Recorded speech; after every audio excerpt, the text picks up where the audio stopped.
Hello, this is Dr. Mike. This is for my CIS 2642 pen testing class, and this is a look at Topic 6, which at the time of this recording is the textbook Chapter 5, and it's on vulnerability analysis. Now, in the longer syllabus, 16-week, we actually have split into two. It really gives you more of a chance to just get a higher level here, which we'll do a look at here, and then more of a deep dive, and this could be more of a demo for the next one, but it could be a demo here for this one also. Actually, I'll record a demo bringing the results in from Nmap into Metasploit. But it is Topic 6 at the time of this recording, Chapter 5 in the textbook. We'll take a look at it. I'll just look at the slide deck. I don't think I'll look at the textbook too much. And currently, at this time too, you're going to get familiar with Metasploit. So we will introduce Metasploit here. It's something you will probably use for many phases of your pen test. So you can see the textbook itself, we're talking about vulnerability scanning. So we're going to take a look at more of a deep dive of the results, and the next one, this one will look at collecting results. So again, we'll look at the results here, analyzing vulnerability scans. Of course, you can see the types of scans. This is actually good to look at. We have a discovery scan, a full scan, stealth scan, compliance scan. Again, we talked about this before. Your timeline and your scope might determine what you can do for this. Most of the time, this discovery scan, what could be done during early recon. So again, you can see we always have, my chart, we always have this constant flow recon vulnerability scanning. So we're going to take a deeper look into this little loop here. In a second, close that out there. There we go. So anyways, the slide deck itself talks about reviewing scan results. So again, description, solutions, references, output. We'll sort of look at this information here and where you can get that from. Some really good scanners like a burp scan or Zap actually might give you links to open CVEs. The CVE referenced in that vulnerability. And so you can see here, this is Nessus scan results. Nessus is it's like OpenVAS. You can get Nessus. Maybe for the next one, I will do a Nessus look at Nessus for a test scan.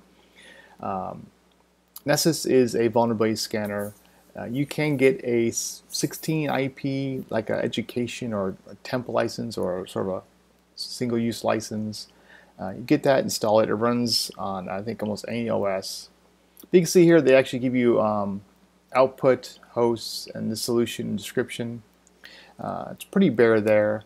Here we can actually get a Qualys scan. We don't actually look at Qualys scans here. Look at Qualys SSL scans. We'll do that later, but Qualys is another tool that will do vulnerability scanning. And this one actually provides CV results. So if you look at the slide deck, you'll see exploitability. It's actually an exploit DB entry. So we'll just look at this manually. It's great when the tool gives you this.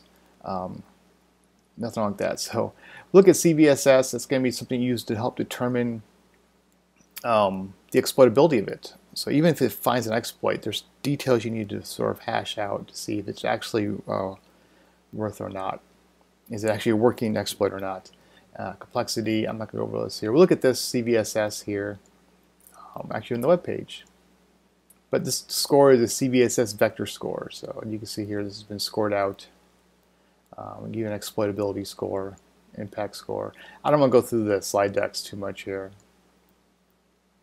All right, so that's it for the slide deck. So anyways, we'll take a look at what we look at is here we have. All right, so the idea really is you have a scan tool, either one of many tools here. It's nice if you can have two separate tools. One can be Nmap, one can be burp, maybe Nikto, Nikto, Nikto, maybe, and then here we have burp. Those are two scanners I use for web-based scanning. And this is an example. You might not have multiple tools, and the tools you might have different types of output, different scan times. So again, a lot of stuff's going to rely on how much time you have and your bandwidth and your rules of engagement. But let's take a Nikto and burp scan. Maybe I'll run burp primarily, and then Nikto I might run afterwards. But the idea is I get these multiple results, and that's actually a nice thing you can get. If you can get multiple results, It's going to allow you to go and ferret out from this. Do I need to do some deeper vulnerability scanning? And so we're going to compare these results. So from there, we might actually figure out if anything's a false positive from the results. So I'll just do a dotted line here. Is it a false positive, or is it actually if it's not? So we could determine it early on. And so, for example, running a burp scan against a WordPress site, it comes back saying it's SQL injection. So of course I'm pretty much, ooh, well, great. I look at the results though. I look at the actual results in burp, and I'll see if I can find some example ones in a demo later on. We look at injections. I'm looking at it though. It doesn't look like what I'm expecting to see. So it looks like it thinks some of the return from the web server actually is a SQL injection. Where really it's not. Maybe it's just a packet length or some other size. But in any case, I might early mark that as false positive, or I might bring in a second tool. I might actually do like maybe a SQL map. So SQL map. So and then I also run Nicto. So I have multiple tools here. So I'll dump SQL map into it.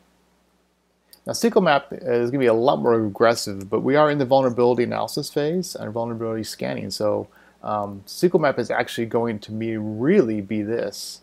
If I run SQL map, I might actually be trying to move into exploit phase. It's possible I just maybe see if it actually the hook works, but in recon phase, I think I found a SQL injection. In the vulnerability scanning phase, I'm sorry. Recon phase, we found there is a open WordPress site. WordPress site, we check it with burp. Burp says possible SQL injection. I might either go back and do some more recon, or I might actually just end up taking it to maybe SQL map and see if the exploit kicks off. So we're moving a little faster. Again, this is one of those cases where sometimes these things, these bubbles collide. So let's keep that in mind. And based on your rules of engagement and time, it's okay to move up and quick and try to exploit out. If it doesn't work, go back to vulnerability scanning. So in any case, I might look at this and I might compare the results.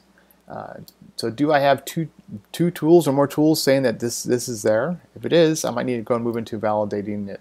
And that looks at CVE, exploit DB, and so on. So this says there's a CVE against it. You can start with a quick Google against the version number you might find. That might come from any of your tools. So you might look at the version number and see there's an exploit, and then they might have links to CVEs.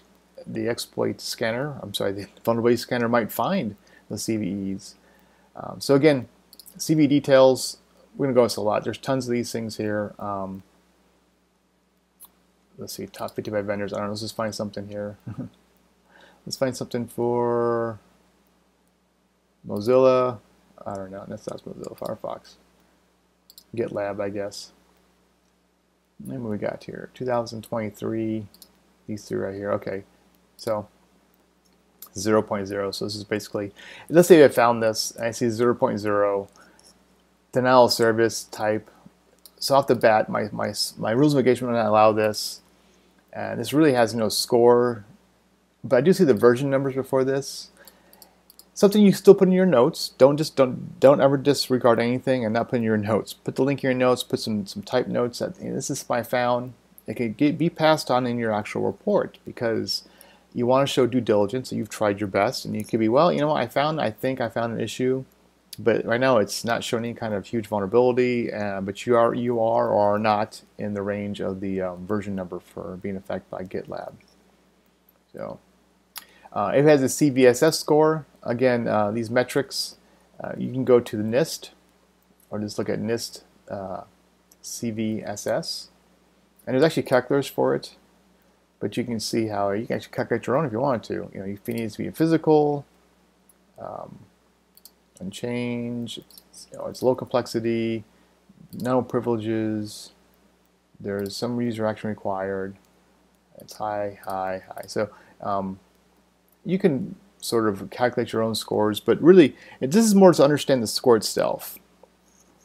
So if a CVE has a CVSS, a lot of acronyms here, or exploit has that linked, you want to see the base metrics first off, is it physical only? Is it local? And this actually gives you a nice little pop-up here. It tells you exactly what it is. Now, if it needs to be on the network, and it's low complexity, and there's no privileges required, you can see how this will really crank up the score because almost anyone can hit it. And this might set you up to look at actual exploit. So if we go back to our board here, we can validate the results with these CVSS. And there's other ones too. You might find yourself maybe on exploit DB. Again, maybe you're looking for, there's a WordPress plugin right here. It's not been verified. Proof of concept here, has some information. Go to this web page. Sometimes it's simple step-by-step. There's no CVE. If there's no CVE and it's not verified, it's going to be a hit and miss. But you can still, again, put in your notes, give it a try. So let's move forward here and find something maybe it's verified. Here's an easy chat server buffer overflow. So here we actually have shellcode. Here we actually have, looks like we're using Python. You literally have this, you can point this, and you can actually try this. So it hasn't been exploit DB verified, but you can download the exploit code. And there's a CVE here, which we can actually look at. And there's the details. So all this information goes in your notes. Another place you can look, example, is PacketStorm. So PacketStorm.com actually will have exploits. You might find some sample stuff here. Let's look at Patient Records Management System. Great. Authentication bypass. So this is another place you might be able to find sample code. So PacketStorm. What you're doing here is we're building up the possibility of an exploit. And it could be you might actually kick off an exploit. And again, going back to SQL, the SQL injection, I might actually go and run that into SQL map. But anyways, I'm trying to validate it. And from this, I'll say whether, again, is it a false positive? And it's very possible, even at this stage, there's listed exploits. Look at the exploit code from maybe from PacketStorm or from exploit DB. You don't think that the condition is there. Just because the scanner found it doesn't mean it's actually there. But still though, if it is there, you can actually look at the condition of it. Here we can say, well, yeah, it is a low, or maybe it's a high, high, whatever. We can actually give it our own assessment. And this might lead us off when we look at for our next stage, which of course is exploit stage. This will set us up for things we can attempt and exploit. If it's false positive, mark it as such. It happens. You think you have something, you don't. And there's times you might actually see this. You go, you know what, I'm not sure yet. I need to go back. I need to recon some more or scan again. Recon/scan. And I'm back to using another tool. So in this example, maybe I brought in SQL map. So back to using a tool. Maybe I bring in SQL map. I get that third result. SQL map does not show anything it's hitting off of it. I'm going to maybe mark it as not just we can also give it not just severity, we can also give it our confidentiality or our confidence level. You can say it's tentative, it's positive, it's a positive, it is going to go, it's a tentative, whatever we want. And actually, Burp Suite actually does this too. It will give that in the results. It'll say, this is the certainty result. It's uncertain, maybe high certainty, low certainty. So you can have a certainty result with this too. So if something's, medium certainty, but it could be high, you might move that to possible exploit try. If it's low to info level, for example, that's something Burp will say. It's info level, and it's very low certainty. This is a certainty low certainty level. I might just actually just note it, move it to my note, and leave it there. So, and every time you're doing this is going to be different. Every result might be different. The tool, one single tool or multiple tool sets, you might have a difference. You might end up going back to recon scan again. This gets very messy. So you might actually run it from, again, another vulnerability scan here from our results. We use this vulnerability scan. The results itself is, again, everything goes in the notes. All scans stuff should go in your notes. Any CV stuff is going in your notes. Any output from the tools should go in your notes. And anything that you have summarized should go in your notes. I can't say how important this is. It could be simple text notes. It could be, if it's Burp Suite, dump out the HTML report or PDF. If it's SQL map, copy the terminal output, paste it.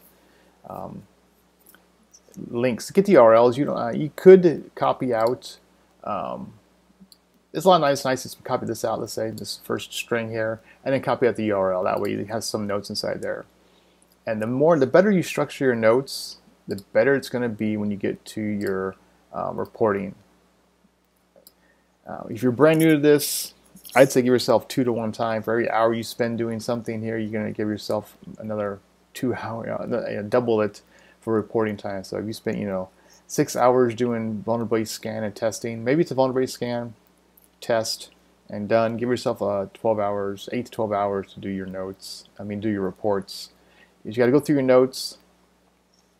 You got to figure stuff out. And if it's a long engagement, you might forget about what the vulnerability that was found and so on. So I'd say we'll keep it there. So 16 minutes is pretty good here. We'll cut it off here.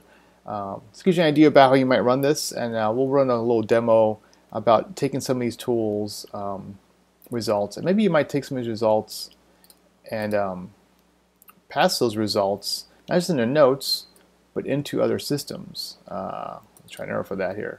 Now let's say Metasploit framework.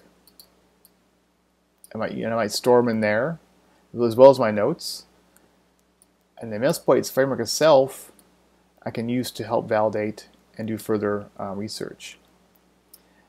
So anyways, we'll do a demo. We'll look at some narrowing down there, and then we'll do a further demo with other results for the other part of this topic. Anyways, that is it for the topic Vulnerability Analysis 1 of Topic 6. Thanks a lot.